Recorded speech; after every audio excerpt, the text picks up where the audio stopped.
నమస్తే సాయిరామ్. ఈరోజు బాబాగారి సందేశం అండి. బిడ్డ, నీ జీవితంలో ఈ 2 విషయాలకి ఎప్పుడూ కూడా దూరంగా ఉండు తల్లి. అప్పుడే నీ జీవితంలో కొత్త కొత్త వెలుగులు, కొత్త కొత్త మార్పులు అనేవి కల్పించడం అనేది జరుగుతుంది అని చెప్పి ఒక గొప్ప విషయాన్ని మనకు తెలియజేస్తున్నారండి. ఆ 2 విషయాలు ఏంటి అనేది ఈరోజు తెలుసుకుందాము. ఇంకా మీకు జీవితంలో ఎలాంటి సమస్యలు ఉన్నా కూడా స్క్రీన్ మీద కనిపిస్తున్న ఈ గురువు గారికి ఒకసారి ఫోన్ చేయండి. వశీకరణ విషయాల నుంచి ఉద్యోగ సమస్యల వరకు కూడా అన్ని ఫోను ద్వారానే పరిష్కరిస్తున్నారు.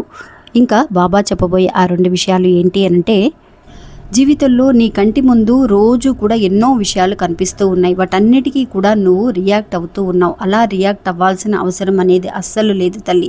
నీకు ఎంతవరకు అవసరమో అంతవరకు మాత్రమే విషయాలను తీసుకోవాలి. కానీ అన్నిటికీ కూడా నువ్వు రియాక్ట్ అవ్వాల్సిన అవసరం అనేది లేనే లేదు అని చెబుతున్నారండి. ఇంకా రెండో విషయం ఏంటి అనంటే, ఎవరైనా సరే, అయిన వాళ్ళైనా సరే, దూరంగా ఉన్న వాళ్ళైనా సరే, ఫ్రెండ్స్ అయినా సరే, ఎలాంటి వాళ్ళైనా సరే నీ దగ్గరికి వచ్చి ఏదైనా ఒక విషయం చెప్తున్నప్పుడు సైలెంట్గా వినేసి ఊరుకోవాలి. కానీ ఎలాంటి సలహాలు కూడా ఎవరికి ఇవ్వకు.